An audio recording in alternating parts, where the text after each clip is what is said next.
लेकिन मैंने 14 अप्रैल का कार्यक्रम कभी कभी लेता हूँ तो नाइट का लेता हूँ, क्योंकि दिन भर मुझे अपने स्कूल में एक जवाबदार स्कूल का एचएम होने की वजह से मुझे कार्यक्रम करने पड़ते हैं। और मैं नहीं करूंगा तो कौन करेगा मेरे भाई? मैं बाबा साहब के खून का आखिरी अगर नहीं करूंगा तो कौन करेगा? इसलिए मैं दिन का कार्यक्रम 14 अप्रैल को नहीं लेता। तो मेरे साहब ने मुझे बोला कि 14 का नहीं लेते तो 16 का लो। ये कार्यक्रम यहाँ ऐसा होता है, मुझे कदापि मालूम नहीं था, मुझे कल्पना नहीं थी, लेकिन यहाँ जो सजेशन मिलता गया उस माहौल में मैं ढलता गया और आपकी सेवा करता रहा। इसलिए बाबा साहब का आखिरी मुकड़ा सुना रहता हूँ। इसलिए मेरा कहना क्या है,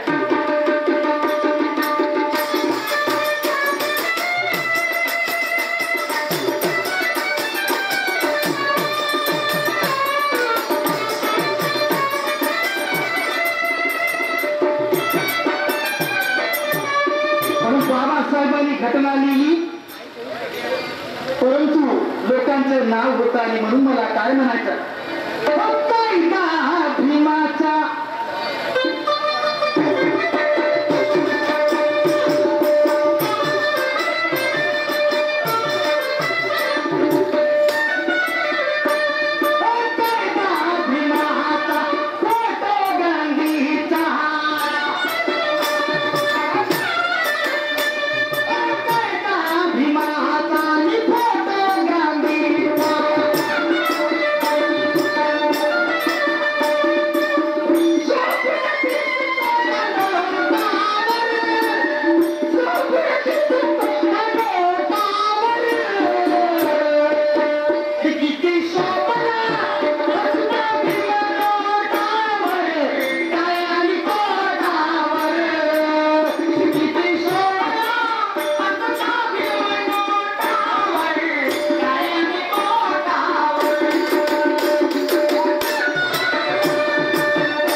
मेरा कहना है बाबा साहब ने घटना बनाई, बाबा साहब ने लॉ बनाया, कायदा बनाया, लेकिन बाबा साहब की घटना को, जिन बाबा साहब ने सभी धर्मों का, पंथों का, सभी लोगों का विचार करके ये 395 धर्मों की घटना बनाई, उस घटना को बदलना चाहते हैं कुछ लोग, उस घटना को सुधारना चाहते हैं कुछ लोग हमारे बहुजन समाज को गुमराह करने की कोशिश करते हैं और करते रहे हैं और करते रहेंगे।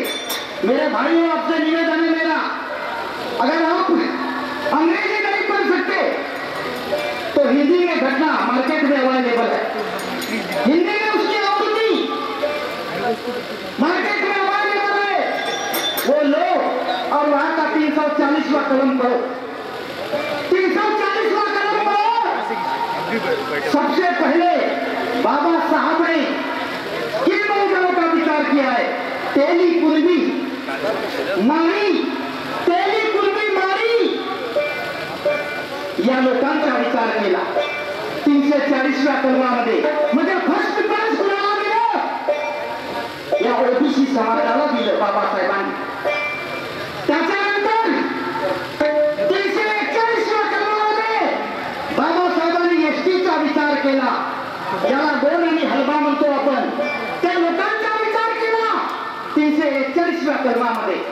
पहिल्यांदा कुंड्यांचा विचार केला, पेलांचा विचार केला, मायांचा विचार केला, पनियाचा विचार केला, एक्सेप्ट मुसलमान ज्याला अल्पसंख्याक म्हणतो आपण, ते सोडून आणि ख्रिश्चन. नंतर गोडाचा आणि हलवांचा विचार केला 341व्या कलमामध्ये आणि 342वं कलम आमच्यासाठी लिहिलं, ज्याला एससी ही कॅटेगरी मिळाली.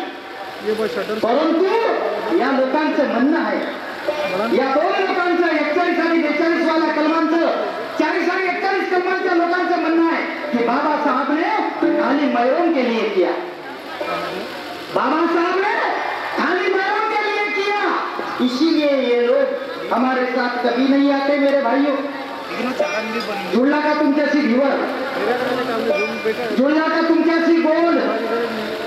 बहुजन समाजाचा विचार केला तरी जनरली बहुजन समाजामध्ये कांशीराम ने जब बहुजन समाज की, बहुजन पार्टी की उन्हें डाली, उन्होंने न्यू डाली, तब कितने लोग थे, कितने लोग उनके पीछे थे.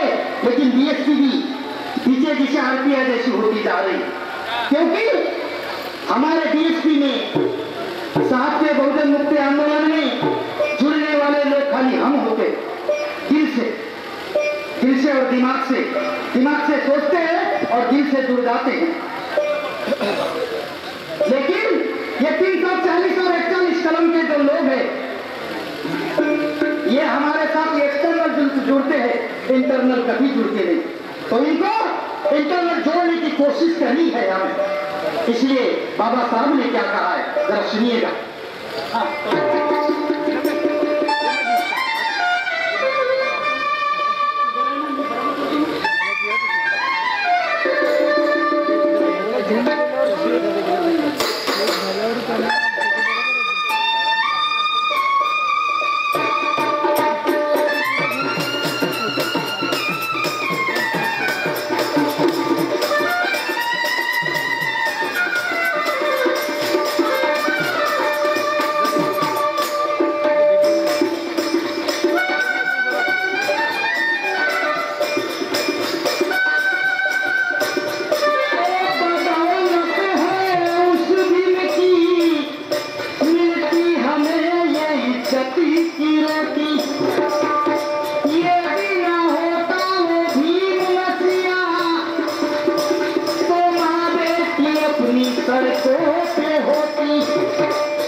इसमें विषमता दिखाई देती है। मुझे समता चाहिए मेरे भाइयों। 101 मत दो, 102 देंगे, मैं जरूर लूंगा। 100 दो खाली बात।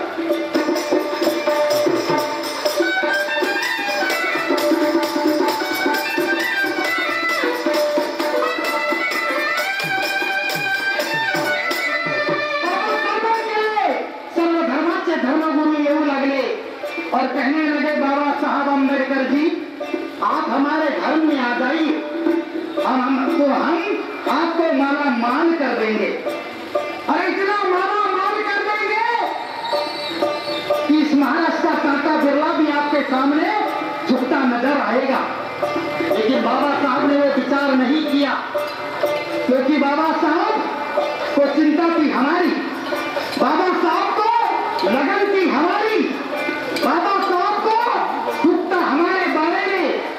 मैं इतना पढ़ा लिखा इंसान होने के बावजूद भी अगर ये लोग मुझे ऐसा बर्ताव मेरे साथ करते हैं तो ये मेरे बहुजन समाज के साथ क्या करेंगे। इसलिए बाबा साहब ने इस धरती पे होने वाले हर धर्म का अभ्यास किया और बौद्ध धर्म का स्वीकार किया। मेरे भाइयों, धर्म और धम्म में फर्क है। There are so many difference between धर्म एंड धम्मा। बाबा साहब का यानी तथागत भगवान गौतम बुद्ध का धम्म है। यहाँ मेरे पूजनीय भंते जी बैठे हैं। सिद्धार्थ गौतम बुद्ध के धर्म को धर्म नहीं बल्कि धम्म कहा जाता है। और हिंदू धर्म कहते हैं, क्रिश्चियन धर्म कहते हैं, मुसलमान धर्म कहते हैं। तो इसका डेफिनेशन क्या है, इसका रेफरेंस क्या है? तो धर्म ये पुरातनवादी होता है, धर्म में पुरातनवाद होता है, धर्म में अंधश्रद्धा होती है। लेकिन जिसे धर्म कहते हैं उसमें विज्ञानवाद होता है, विज्ञान के ऊपर निर्भर करता है। और बाबा साहब ने वही सोचा कि तथागत भगवान गौतम बुद्ध का जो धर्म है ये विज्ञानवादी धर्म है। जैसा आर्किमिडीज का तत्व है, action plus reaction is equal to response, action plus reaction is equal to response, उसी तरह ये बौद्ध धर्म है। और उस बौद्ध धर्म का स्वीकार किया और 1956 को नागपुर की दीक्षा पवित्र भूमि में लाखों अनुयायी के साथ हमें बौद्ध बनाया। हम बौद्ध धर्म बन गए। लेकिन मेरे भाइयों, मैं देखता हूँ हर घर में जाके, किसी के घर में जाके होते मेरे बौद्ध भाई, जो हमारा हाल होता है, जहाँ मेजबान बैठते हैं वहाँ बाबा साहब का फोटो लगाते हैं, तथागत भगवान गौतम बुद्ध का फोटो लगाते हैं। लेकिन जब आप अंदर जाइए, भीतर जाइए उनके घर में, तो वहाँ काली माँ दिखाई देती है, बजरंगबली दिखाई देता है, शंकर जी दिखाई देता है। इसीलिए धम्म की दीक्षा दी थी बाबा साहब ने, इसीलिए बौद्ध बनाया था हमें। ये सोचने की बात है मेरे भाइयों। कुछ लोग कहते हैं मेरे बाप ने लगा के रखा है। भाई मेरे, तेरा बाप पढ़ा लिखा नहीं था, लेकिन तू बाबा साहब की अम्बेडकर की देन से तू आज पढ़ लिख कर बड़ा हो गया। तुझे समझना चाहिए कि विज्ञानवाद क्या है और भूतान क्या है। इसलिए मेरा कहना क्या है,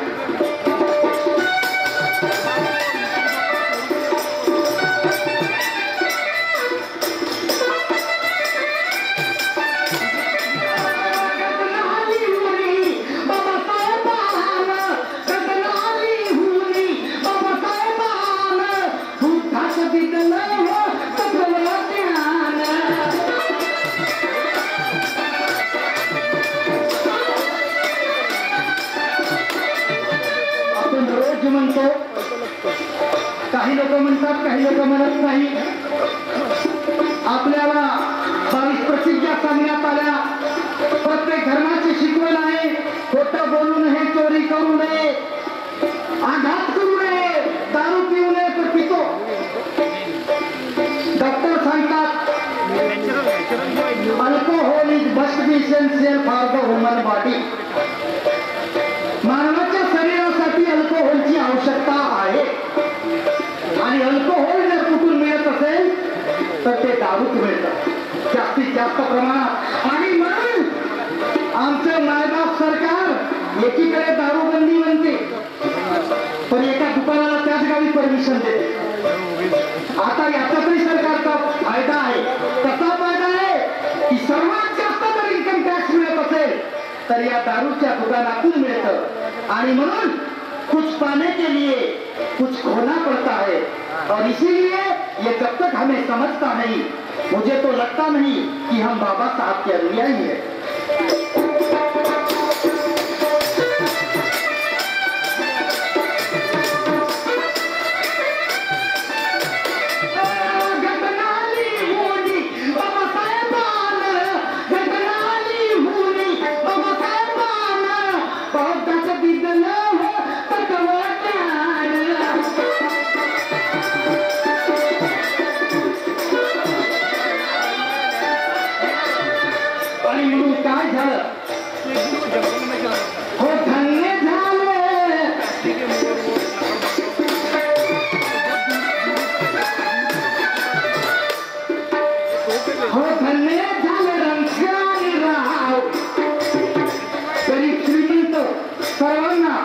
सर्वांची वागणूक समानतेची वागणूक देणारा जर या जगाच्या पाठीवर धम्म असेल तर तो बौद्ध धम्म आणि बाबासाहेबांनी घडणीमध्ये तेच अनुकरण केलं। समता स्वातंत्र्य आणि बंधुता, क्षमता स्वातंत्र्य आणि बंधुता या तत्वावर या देशाची घटना चालते आणि बाबासाहेबांनी जर घटना लिहिली नसती तर आमचं काही खरं नव्हतं बांधवानो। आणि म्हणून मला काय वाटतं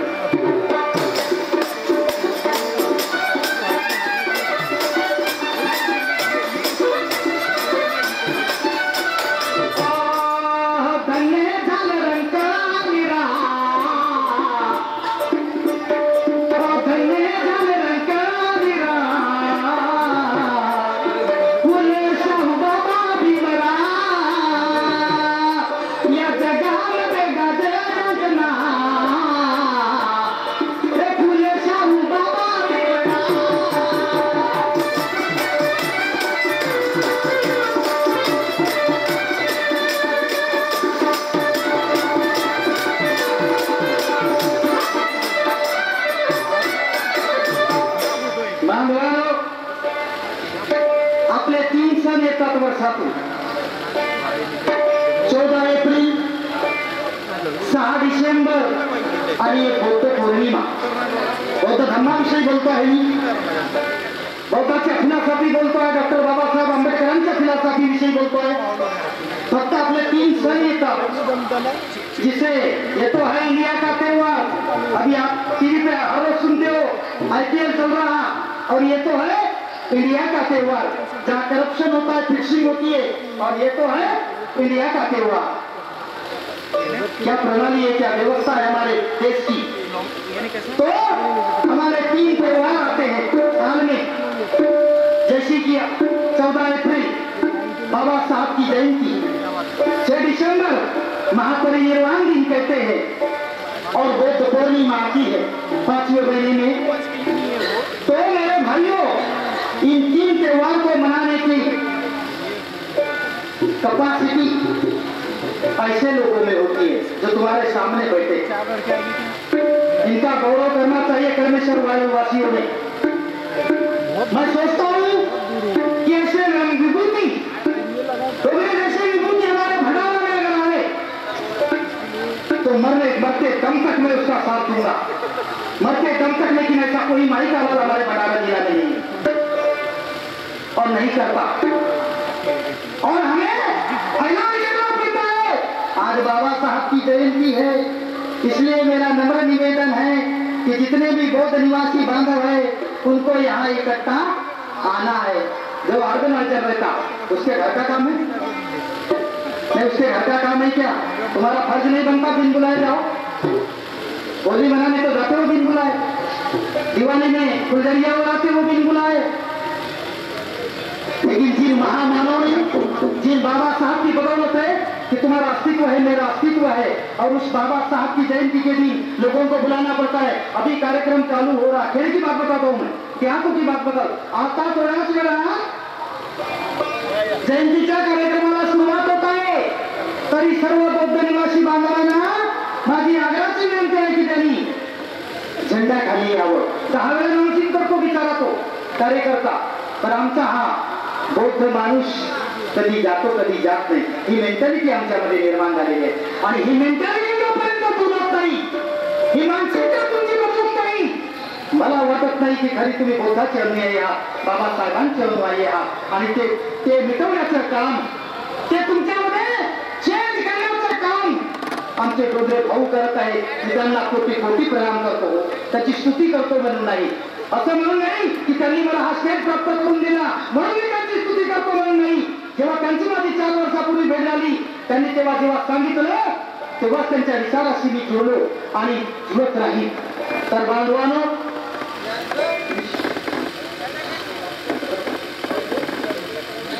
तर तुमच्या या कर्मेश्वर गावामध्ये या जयंती निमित्ताच्या कार्यक्रमाला आदरणीय आमचे बंधू डोंगरे साहेब यांनी आम्हाला बोलावलं आणि या महापुरुषांच्या प्रतिमेच्या साक्षीने दिवसभर तुम्ही आमचा कार्यक्रम ऐकून घेतला. होऊ शकते कार्यक्रमामध्ये काही चुका झाल्या असतील, कारण की माझ्या 15 वर्षाच्या शैलीमधला हा प्रथम कार्यक्रम, 3 असा कार्यक्रम करतो. तर तुमचाच एक लेकरू समजून माफ कराल आणि हा होऊ घातलेला कार्यक्रम गोड कराल, एवढं सर्वांच्या पदकमलावर नम्र निवेदन करून या ठिकाणी मी माझ्या कार्यक्रमाची सांगता करतो आणि तुम्हाला शेवटचाही करतो.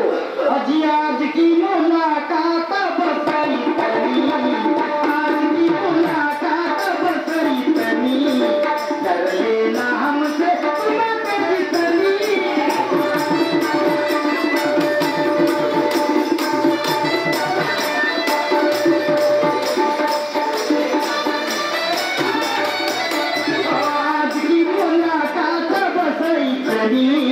आज की मुलाकात बसई तनी, कर लेना हमसे मुलाकात तनी.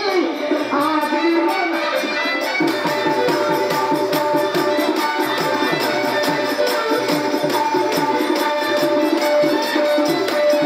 आए थे दूर से तुम्हारे गाँव में, बीत गया सारा दिन प्यार प्यार में.